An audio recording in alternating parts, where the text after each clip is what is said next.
Allen & Company wishes OOIDA and all members a safe, healthy, and joyous holiday season.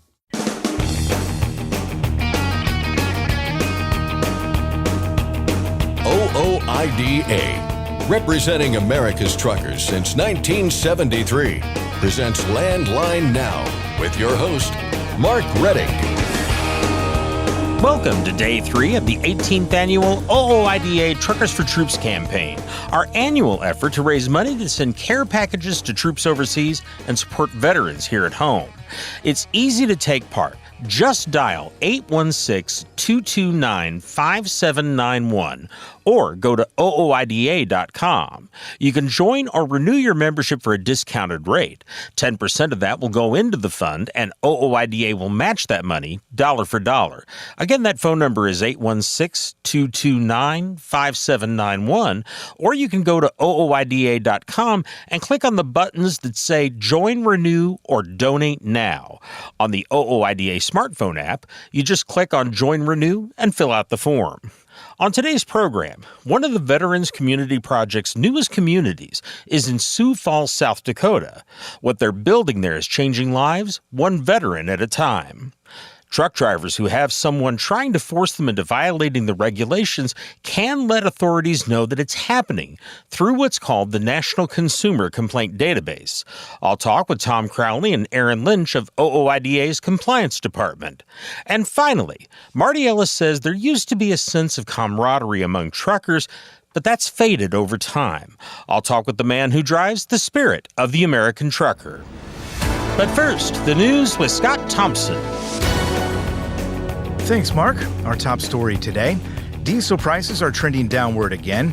The Energy Information Administration report, delayed a day due to the Veterans Day holiday, has the national average dipping 1.5 cents last week to $3.52 a gallon. It's the third straight week of declines on the EIA survey.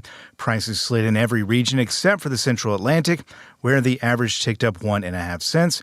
Meanwhile, over on the ProMiles.com daily survey, Wednesday morning's average came in at $3.49 a gallon, down slightly by about 0.5 cents compared to the same day last week. The Federal Motor Carrier Safety Administration's Truck Leasing Task Force has moved its next meeting to December 3rd. The meeting previously had been scheduled for November 20th.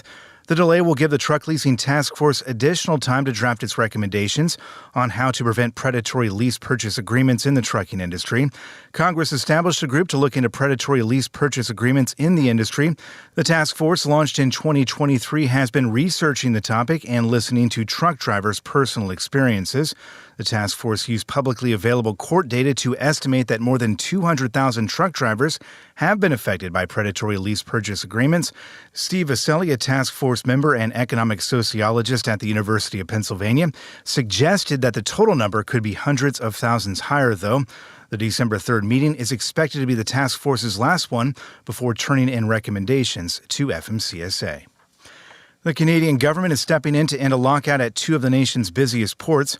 Labour Minister Stephen McKinnon is instructing the Canada Industrial Relations Board to order the resumption of all operations at the ports of Vancouver and Montreal. Workers at the Port of Vancouver went on strike November 4th and were subsequently locked out.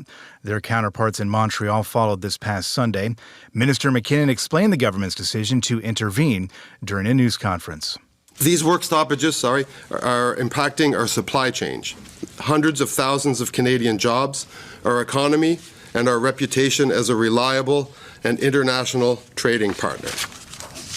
We rely on the movement of goods through our ports. If these work stoppages go on, the impacts will only worsen, and our well-earned reputation for reliability will be put at risk. McKinnon went on to say that the work stoppages have affected $930 million worth of goods each day. Trailer manufacturer Wabash is keeping all options open as it appeals a nuclear verdict against it. In September, the company was hit with a $450 million verdict for punitive damages and another $12 million in compensatory damages following a 2019 crash that killed two people. During a third-quarter earnings call, Wabash leaders said the company's Q3 operating loss was $433 million. Wabash CEO and President Brent Yeagy said the damages are abnormally high and that the verdict is not supported by the facts or the law. Among other things, and despite precedent to the contrary, the jury was prevented from hearing critical evidence in the case. including that the driver's blood alcohol level was over the legal limit at the time of the accident, and neither the driver nor the passenger was wearing a seatbelt, was also kept from the jury. There will be post-judgment proceedings before the court enters a final judgment for the purpose of appeal. But in the meantime, we are working closely with our external legal counsel, accounting, and insurance firms, and we'll be evaluating all available legal options. We will continue to share updates as appropriate. Yagi added that the vehicle struck the back of a nearly stopped tractor-trailer. A Canadian truck driver has been arrested and charged following a record-breaking drug bust. The Toronto Sun reports that more than 370 pounds of cocaine with a street value of more than $16 million was found inside a tractor-trailer at Port Huron. The St. Clair County Sheriff's Office in Michigan is calling it the biggest drug bust in the history of their drug task force. If convicted, the driver faces life in prison and a fine of up to $1 million. The husband and wife co-owners of a couple of Washington state truck repair companies have been sentenced for violating the Clean Air Act. Prosecutors say Sean and Tracy Coito charged customers about $2,000 per truck to remove emission control systems, then modified software to make it seem like the vehicle's pollution levels were within legal limits. Prosecutors say they did it hundreds of times over a nearly 3-year stretch of time. Sean Coito pleaded guilty earlier this year. Tracy Coito was convicted by a jury in May. This month, both were sentenced to 4 years of probation, 4 months of home confinement, 60 hours of community service, and a $10,000 fine each. More truck parking is coming to Interstate 35 between Austin and Waco. The Texas DOT said construction has begun on a project that will add 103 spots to 2 separate rest areas in Salado. The northbound rest area is getting 52 extra truck parking spaces. The southbound site is getting an additional 51. When the work is done by the end of next year, the 2 rest stops will have 161 spots combined. The rest areas will remain open during construction. Come next week, there won't be a single toll booth in Oklahoma. The Oklahoma Turnpike Authority says the Will Rogers Turnpike will say goodbye to all of its toll booths by next week. It's part of the Turnpike Authority's shift to a plate-pay system that began in 2021. A few dozen truck drivers got swept up in a California speed enforcement blitz this week. It happened along Interstate 5 near Fort Tejon. The California Highway Patrol says more than 150 citations were issued overall. That includes 38 commercial motor vehicles that were stopped and cited. 3 of those vehicles were placed out of service, along with 1 driver. And finally, 2 state highways in Arizona are being shut down for winter. The Arizona DOT closing State Route 473 through Apache County's White Mountains on Thursday. The highest reaches of State Route 366 on Mount Graham shutting down Friday.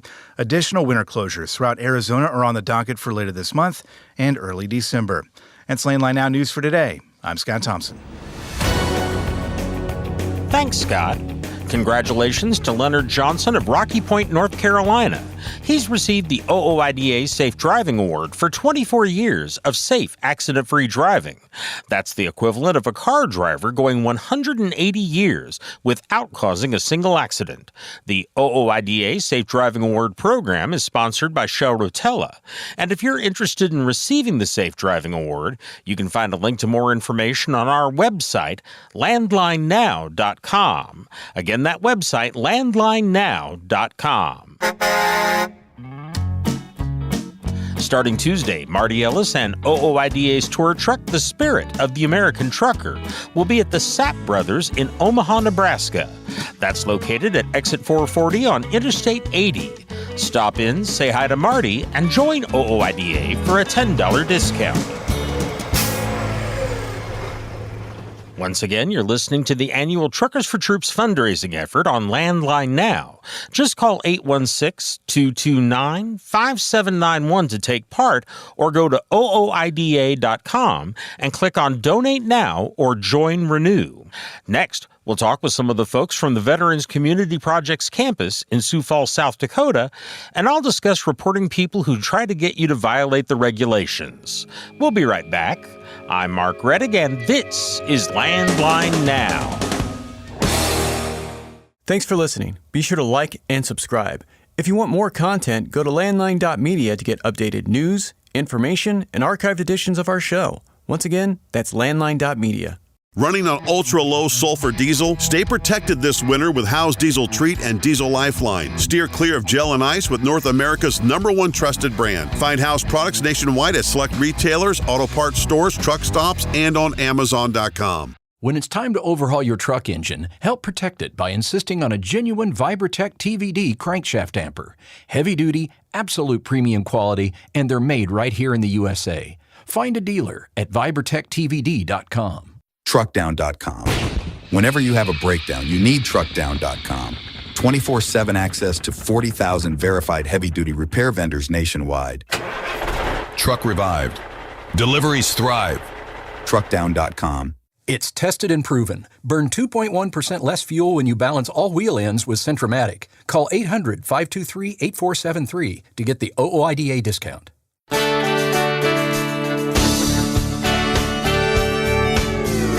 Welcome back to Landline Now and the annual Truckers for Troops telethon, an effort to raise money to send care packages to our troops overseas and to support homeless veterans through the Veterans Community Project. I know you had a lot of sacrifices, and I want you to know that we all appreciate it. Thank you so much for your service and all the sacrifices that you have made in order for us to have our freedoms. Landline Now, welcome back as our Truckers for Troops campaign for 2024 continues.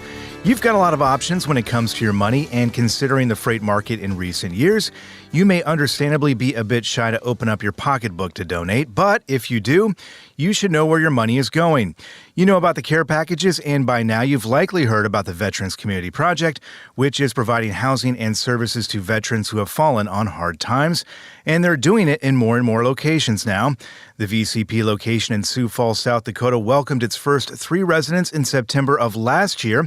A handful of new homes have been built since then, with more on the way, toward the ultimate goal of 25 homes in total. Craig Sanchez is the residential case manager for the VCP in Sioux Falls, South Dakota. Before new residents can move in, he says there's a lot of work to be done. So the good thing now is we did have one house which was kind of our show house, as well as an emergency house in case there was some kind of, somebody's water burst or something like that. But we've managed to fill the spec house, and then we've filled our whole first row. So at the moment, we're at 100% capacity. We got 5 more houses that are due to come up online here, hopefully before the winter. And then my goal is to fill them within a week or 2. And I already, I've already started the process because it can take a little while. There's a lot of checks. There's a lot of different things that has to be done before they can move in. And I'm looking to, before the end of the year, have 10 houses filled with veterans. The VCP can only work with what they've got, but in cases where they don't have what they need to help someone who is in need, they don't say no. They don't turn people away. They don't say sorry, not today. They work the phones and find a solution. Well, there's we don't do it where they can wait in line, because what we want, our big thing is to get the veterans housed. So we don't want them just saying, I'm waiting for this, when they possibly might be able to get help somewhere else too. So when they come in to meet with me originally, I assess that need. And then I'll reach out to some of the other veteran programs I have and say, hey, I don't have anything right now. Does anyone have, any kind of space or any kind of anything for this guy? And then they'll pipe up, and then I'll say, hey, call this person, and they might be able to help you out. And there's a lot of different programs for homeless vets and stuff like that. And there is a lot of homeless in general here in Sioux Falls. That we found out that a lot of people from other cities within the state are coming here. And some of those end up being veterans. So it's kind of hard because to try and determine exactly how many people there are there that need help, because they kind of keep to themselves and they kind of only come up every once in a while. But I have no shortage of people to interview and stuff like that. And my partners ask me all the time. They're like, hey, are you guys ready yet? Because I got a couple of guys that would fit, so. The charter community for the Veterans Community Project is in Kansas City, Missouri. That's where the organization's roots and its headquarters are. But the founders knew at the time, and they still know today, that the initial designs would evolve over time. Alicia Grove, Director of Development for the VCP location in Sioux Falls, said that played out at their location pretty early on. So Kansas City, the houses, they didn't even think about putting a porch on the front of the tiny homes because they're just, they have a home. But the Sioux Falls Village, for example, they all have porches because they realize in Kansas City they would come out at the end of the day, and most of the vets just set out their camping chair in front of their front door, and they were all conversing with each other. And so, yeah, exactly. Each new village has new, lessons that the previous village has learned. The houses come furnished with new furniture, appliances, housewares, and personal items, you name it. Items the residents can take with them when they move on. And the houses themselves, they're designed to be practical, with veterans at front of mind at all times, especially those with post-traumatic stress disorders. So you'll notice that the windows don't line up. So like this house right here will have a window on the wall facing the next house, but the next house won't have a window that counteracts it. So that way no one is looking into each other's windows and stuff like that. So that way it's kind of like you don't feel like there's my neighbor watching me or whatever. As for the beds go in the corner with the back facing the furthest back wall. That way they have a view of everything as it comes in. They're looking at the door. Certain things like that will, they help ease your mind even if you don't even really realize it. So those type of things for veterans with PTSD, that's definitely one of the things we found that helps with that. Also of note, not all the homes are single-person units. So if we get a family unit, it comes instead of with the extra large twin, it comes with a queen. And then if there are kids, bunk beds or rollaway beds or however, we haven't gotten any family applicants as of yet. But so with these here, the idea of building these first is it's a lot easier to move a single person out of a family unit instead of a family into a single unit. Sure. So all the guys here know that once these are all filled and we start getting the single units open, if a family shows up, they're like, yeah, we're going to move you over to the, to the single unit and whatever. And the single units are about half the size of the family ones. So the South Dakota location is new and growing. Grove said when she was hired on more than 2 years ago, the location was a blank slate, quite literally. It was nothing, no infrastructure, nothing.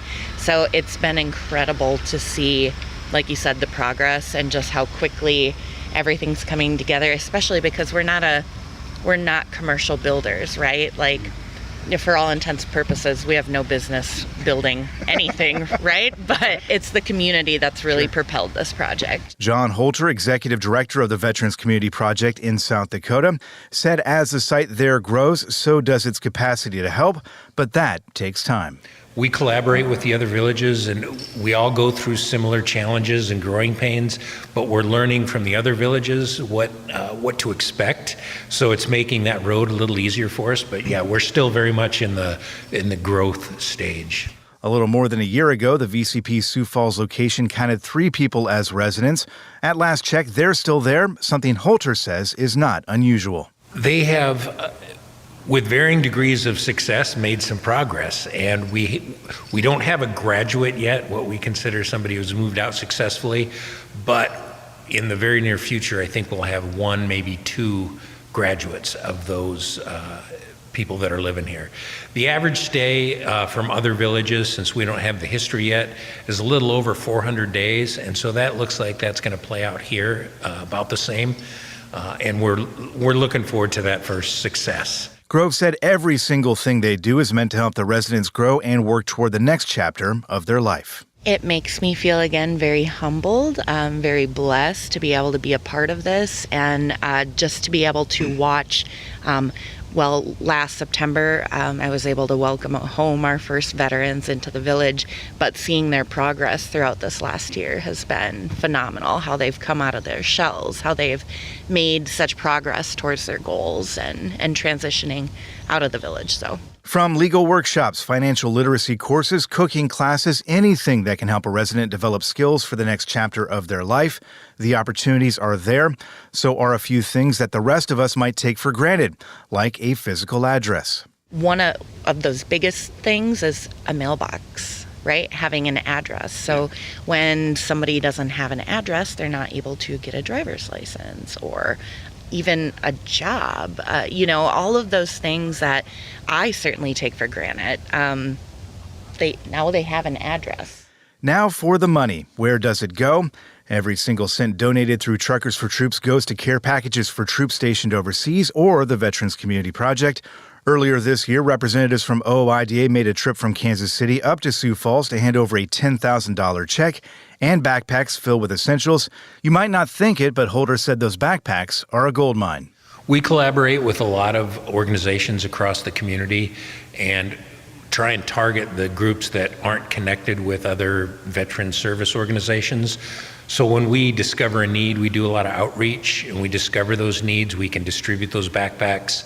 As we become better known, people are starting to come to the village, and we can help them here when they show up and give them a backpack full of hygiene or food or whatever they need. So there's a ton of need for it. We're just out there trying to find the veterans that need it. Sanchez explains the significance of those backpacks a bit more. So, being a veteran myself and I have been through the gamut of everything with the VA and stuff like that, and had my own struggles as well. And having a backpack, from what I've been told, the weight on the shoulders actually helps ease the mind. And when you have a homeless veteran and everything they have is on them, and especially if you have a prior service member who always carried a backpack, it gives them that sense of comfort. And it gives them that, okay, I got my stuff, I have everything I need, I just need to get to here, and then that takes the mind there. And it's really, even for myself, whenever I just want to clear my mind, I put on a bag and I get walking. Holter emphasizes that every little bit helps, from OOIDA's $10,000 to $1 here or $1 there, and everything in between. Well, we don't have a federal funding stream. All the money that we need to run this village, to pay the light bill and salaries and all that, comes from donations like yours. So that $10,000 is huge to help us move forward and continue our mission of helping homeless veterans. Absolutely. I mean, it's why community is our middle name. The Veterans Community Project. We get the community engaged as often as we can, because that way they can see where their money goes. They can see exactly how their dollars affect, everything about it. And then, you guys might be walking around and you'll see someone with one of your backpacks on, and then you'll know that, we gave that to, to them, and we see where it's going. And that's what we want. It's nice to get all manner of donations, but when you have that smaller organization that gives everything they can, it has a different weight to it. You've got a few ways to donate. On the internet, go to OOIDA.com and choose an option on the homepage. You can make a straight donation, or you can join OOIDA or renew your membership for as many years as you'd like at $35 each year. 10% of that total will go toward the care packages and VCP, with OOIDA matching the money. Or you can call OOIDA headquarters at 816-229-5791 during normal business hours and let the operators know you're calling about Truckers for Troops.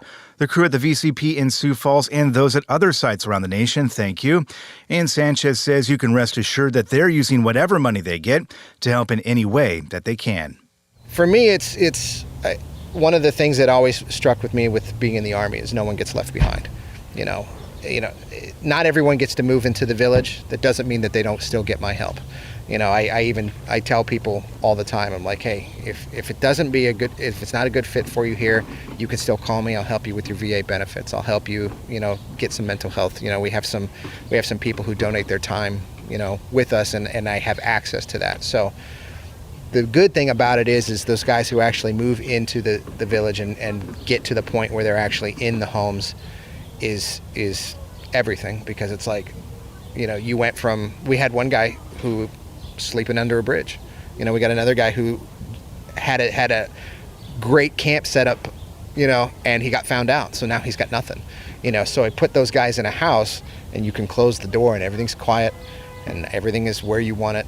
And it's that relief is why I do this. To see that relief is why I do this. Well, that's the whole focus of our organization, is we're community-based, and we're the little guy that's trying to make a difference with the homeless veterans. So coming from, the individual business owner and that single trucker that's out there working his butt off is a huge deal, and it's a great partnership. Seeing the veterans' progress. That's what we're here for.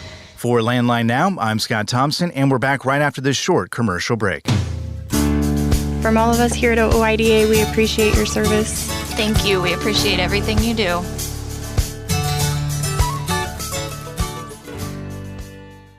Are you tired of the IRS following you around like a dark cloud? Call 888-557-4020 and get your life back.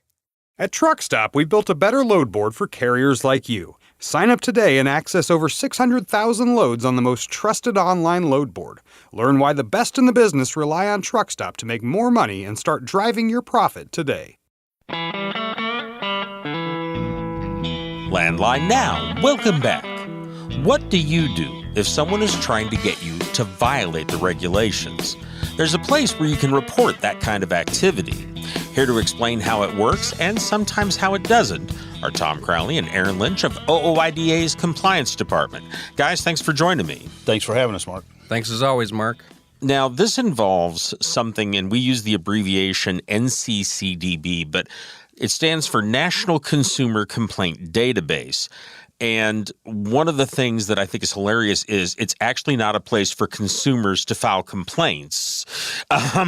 So I'm wondering if you could walk us through what the National Consumer Complaint Database is. What is its purpose from truckers' perspective? From a trucker's perspective, it is a place where truckers, company drivers, owner-operators can go to the FMCSA and post their complaint about a carrier, about coercion issues, about carriers that just, quite frankly, don't treat folks very well, about business conducts, about unfair business processes and such. From a carrier's point of view or a trucker's point of view, I mean, the NCCDB, and the name is very misleading. I give you that. I recall years ago we went to the feds and we tried to petition get a name change, and they're the feds. They're the feds, and their acronyms make sense to them, I suppose. Yeah, they should really change that. Yeah. It's an issue, but we just need to let people know. Yep, it is there, and it is a resource available. And, when folks call me up and they say, this carrier's not paying me, or the leasing regulations aren't being followed, or broker carrier issues, I do try to, while I listen to their complaint and try to help them go a direction. But this is one of the directions I point them to, is the NCCDB. I mean, this is where you could go and post a complaint. Now, that said, you could put all kinds of complaints in there if it's fairly recent, and it's not like dialing 911. If you have an emergency, 911. Right. But if it's an unfair business practices or a coercion issue, anything like that, that's where you would go and put the complaint. And you will, once you file a complaint, you will get a report number that's supposed to be followed up on. That's kind of the issue there, is what actually happens. It goes back to the state that would be responsible for that, and it's up to the state to take action. One thing that we do hear from the feds, anytime that we go to them with a problem, is they say, well, we do or don't have complaints on the NCCDB. Now, whether they acted on them or not, they do have that information. And so I tell people, regardless of if they act on it or not, go make your complaint so they have that information that a complaint was filed. And something that kind of goes with that, Tom, we for a long time urged people to call OOIDA when you file that and get that report number, give it to the folks here at OOIDA, because that then gives us the ability to say, yeah, you did, and here's the report number. Yes, you did get complaints about this. And that is a big thing. And we still urge them to give us a call and let us know what they filed, what the issue was, and what the follow-up was. Was there follow-up? Did the feds get back a hold of them? When the site first came out all those years ago for the carriers or for the truckers, we heard there was some follow-up. They did reach back. Now, we don't hear near as much of that anymore, and that's something that we really need to continue to push. There are so many carriers, brokers, entities in the industry that take advantage of the small operator or of the driver. And, if you don't speak up, I mean, nobody knows about it. If you're, and truckers tend to be, solo folks that operate by themselves, and they just take it on the chin and keep on going. You got to speak up about it. If you don't verbalize it, if you don't put it in writing, get it to the NCC, call the compliance department. I mean, who's going to know about it? Just you? And what good does that do? Yeah.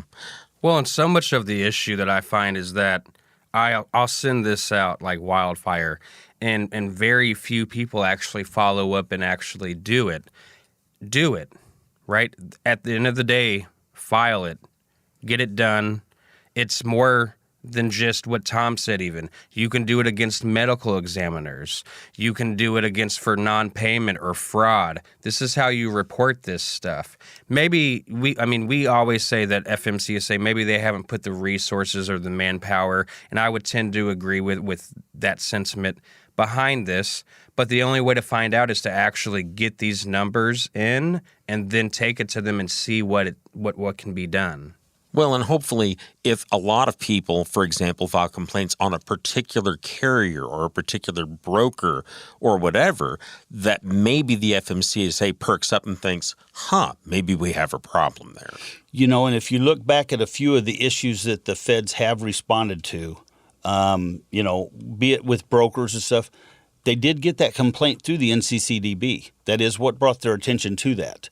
Now, I would like to see them respond to a lot more issues, but it does go through there. I mean, they do get those, and it does matter if you file those. And keep in mind, driver coercion. That's a big issue. If your carrier is trying to coerce you to violate the hours of service or violate some other safety regulation, and if they terminate you over that, again, the NCCDB, the whistleblower, they have a place for that on there. Absolutely. And folks, that website, by the way, is nccdb.fmcsa.dot.gov. And we will put a direct link on our website, landlinenow.com, because that's really long. So it's not going to be easy to remember. And it's pretty simple. You scroll down to the box that says, I'm a driver. You click on the box at the bottom that says, file a complaint. It gives you options, and you can just go from there. You can also call 1-888-DOT-SAFT to file that complaint. We've said in the past, and we said earlier here, that we want people to call OOIDA. Walk us through a little bit. If you get a call from someone, they give you a report number and say, I filed this on the National Consumer Complaint Database, what do you do with that information? Well, number one, we document it so that we'll have it for future. But also, depending on what the complaint is, we want to follow up with them and see how this does play out. Many times, a lot of times, drivers call OOIDA not knowing exactly what it is or how we can help them. And I got to say, many times, I've spoke to drivers, and it's that we tell them what the rules are, what they can expect. Information is key. Let them know what's coming their way. Education. Absolutely. Let them know what's coming their way. Because, if a driver at least has a good idea what his options are, you hear all these truck stop lawyers out there. They'll tell you all kinds of stuff. Call us up. Let us confirm or deny that and set you on a real course that can actually get results. Absolutely. Something else, and it's a little off topic for us here, but in addition to the National Consumer Complaint Database, or NCCDB, something else I've seen lately is a lot of people going to the Equal Employment Opportunity Commission, the EEOC, and filing whistleblower complaints if they've been retaliated against for being a whistleblower, and that seems to be fairly effective in a lot of cases. That sometimes gets better response than the NCCDB. While on the NCCDB, there is a place for that where you can list that if you've been retaliated against, but the EEOC does seem to have some pretty good kick in them too. And if you come up against a situation, a retaliatory situation, or something where it's kicking back at you, again, don't keep that to yourself. Get that information out there, file the proper documentation, and nothing's going to change if people stay silent. Let's go on. We just have a little bit of time left here, but we've got another topic that a lot of people have been calling about, and that is BOI, or beneficial ownership information.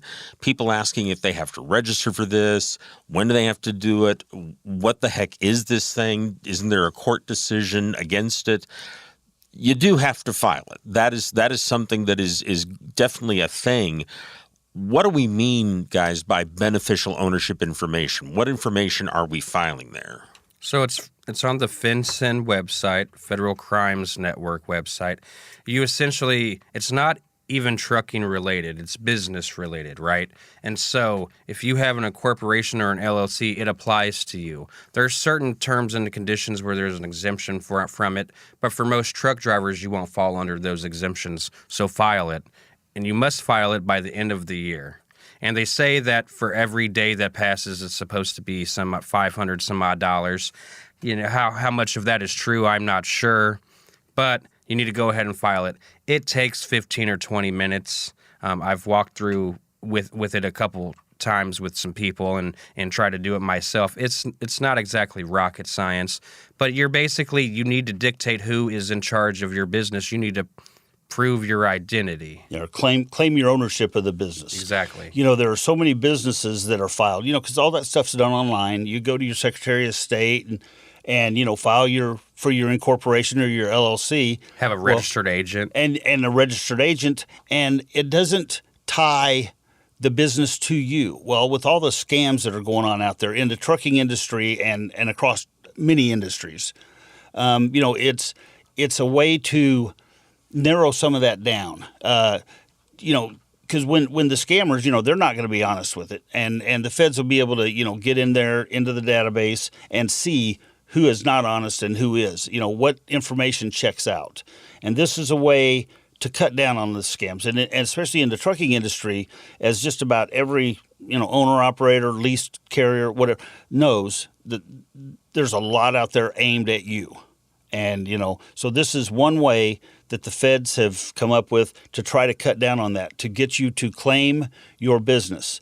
Now, There was a lawsuit out there, and I forget the name of the group that got it together and got exempt from it, at least temporarily. As Aaron said, truckers aren't exempt. They, you know, if you have an incorporation or an LLC, you need to get on there. You need to file this. It's not rocket science. It's just your basic company information, your information, and it ties it together and puts the responsibility back on the owner of the company and the company, rather than, you know, there's so much ID theft and fraud. It's hoping to cut some of that out. Well, and keep in mind, do this yourself. Don't farm this out and pay another service to do it. This is all the information that you should know about yourself. You have all of the answers to the test already. Why would you pay somebody $100 to do that for you? Yeah. Like many things where people are offering to do that, it's usually pretty easy to do it yourself. Even though it's a government form, some of these really are pretty easy. Yeah, it's not difficult at all. Like Aaron said, you know, we've walked people through it. There is a walkthrough there's a YouTube walkthrough. You can get on, you know, different places. You can find walkthroughs. You can get information for it. And it's just pretty self-explanatory. It's information that you already have about yourself and your business. You know, get on there, do it, get it done. Don't let it become an issue. And folks, that website, by the way, is fincen.gov/BOI. That's FINCEN.gov/BOI. That's where you go. It'll have some information about it. That's where you go to fill out that form and get this filed. And you mentioned that lawsuit earlier. That was the National Small Business Association. Well, that court decision says only their members do not have to file this. So, and there's still argument about that. So I don't think it's finished. Okay. Well, guys, we're out of time, but thank you very much for the information on both these topics. Great, Mark. Thanks for having us. Thanks as always, Mark. I've been talking with Tom Crowley and Aaron Lynch of OOIDA. I'm Mark Reddick, and this is Landline Now. Capital Reman, the leader in remanufactured diesel engines and components, has partnered with OOIDA to offer exclusive member benefits. Visit capitalreman.com today to support America's transportation industry and take advantage of your benefits. Penske owns and operates some of the best-maintained vehicles on the planet. Our used trucks come with a 5-year maintenance report and pre-sale inspection. So if you're in the market for a top-quality pre-owned truck, look no further. Search our inventory today at PenskeUsedTrucks.com. Since you started, what you've loved about trucking is the freedom.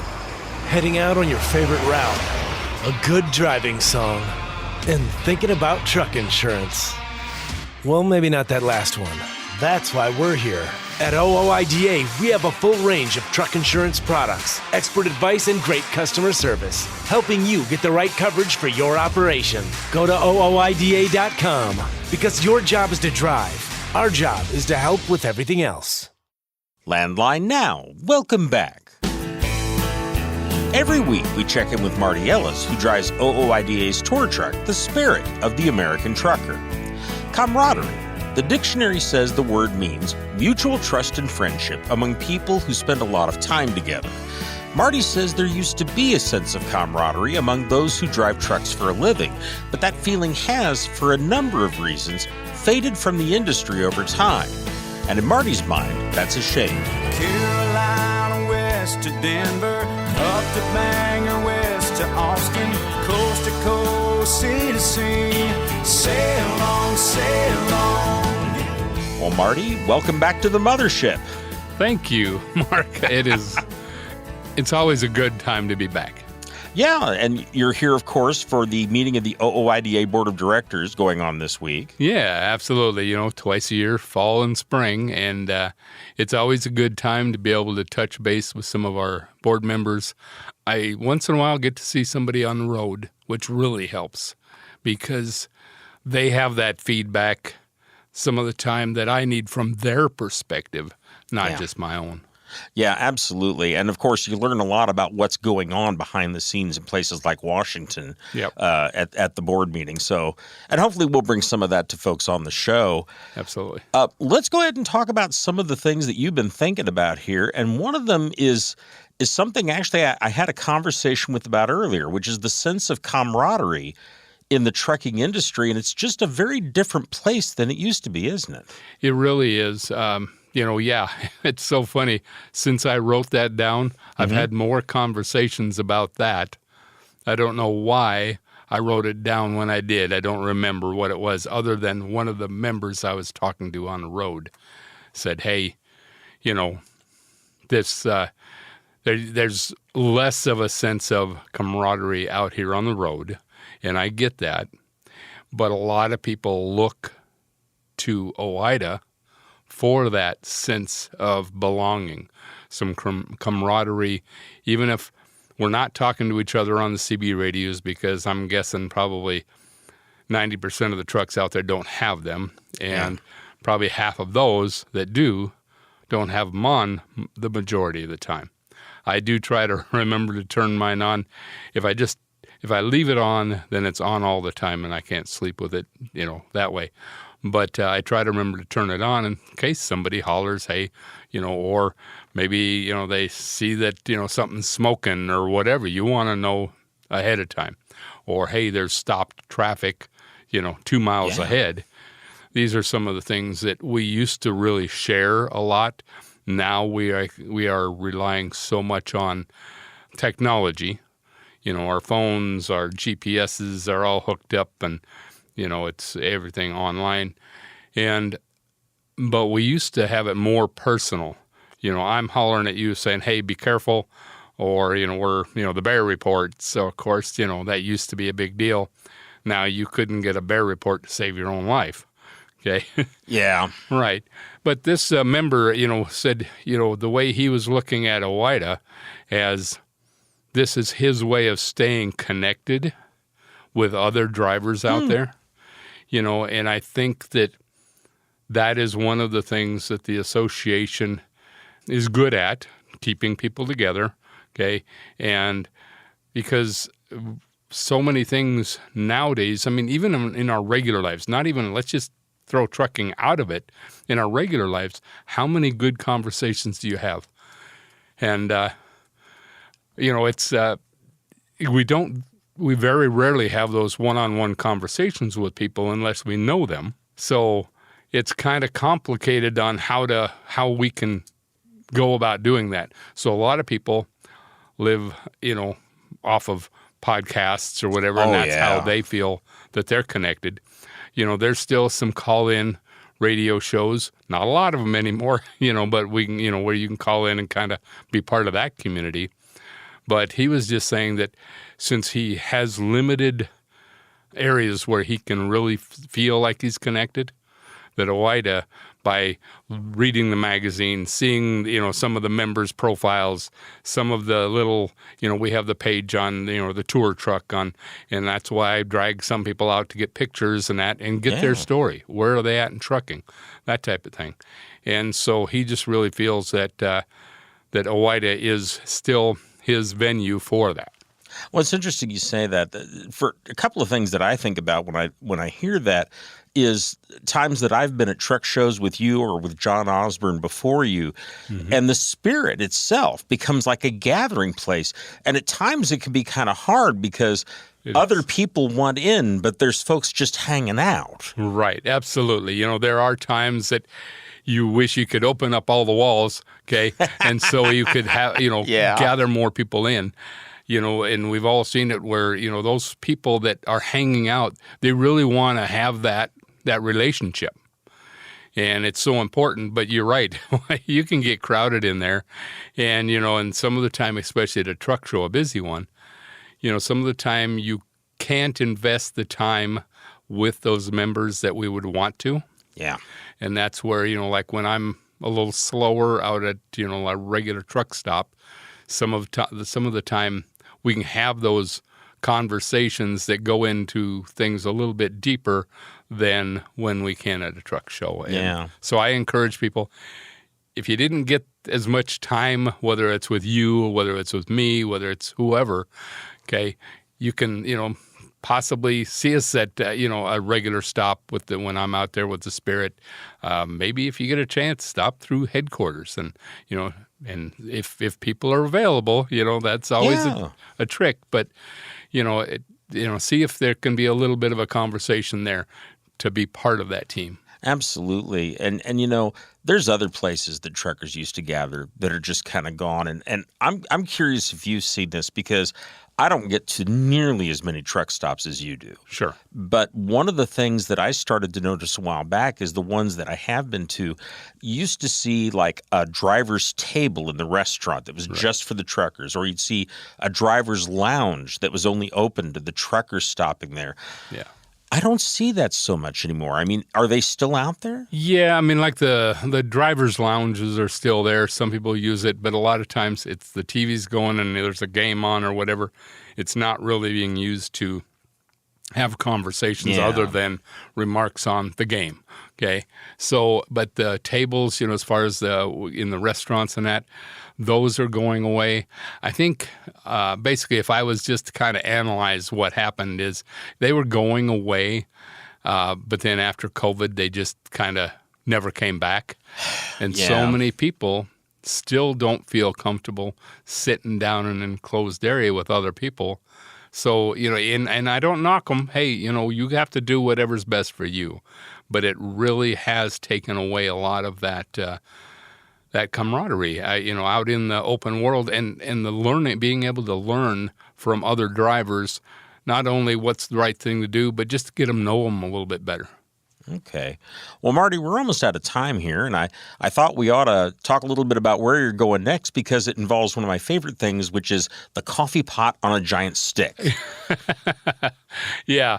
We're actually, we went to our first Sap Brothers out in Salt Lake City probably a couple months ago, and this time we're going to the Sap Brothers in Omaha, Nebraska, starting on next Tuesday, and then we will arrive in the Sap Brothers in Percival on the week Percival, from Saturday. Iowa. Percival, Iowa. Thank you. Yep. So if you're in the area, please stop in. Okay. Well, any final words before you ride off into the sunset? Yeah, absolutely. Be kind to one another, guys, and give that guy next to you a break. Brothers of the highway, children of the wind. Once again, that was Marty Ellis, who drives OOIDA's tour truck, The Spirit of the American Trucker. You can find Marty's next stop on our show and every day at our website, landlinenow.com. That's our program for today. Thank you very much for joining us. I'm Mark Reddick, and this is Landline Now.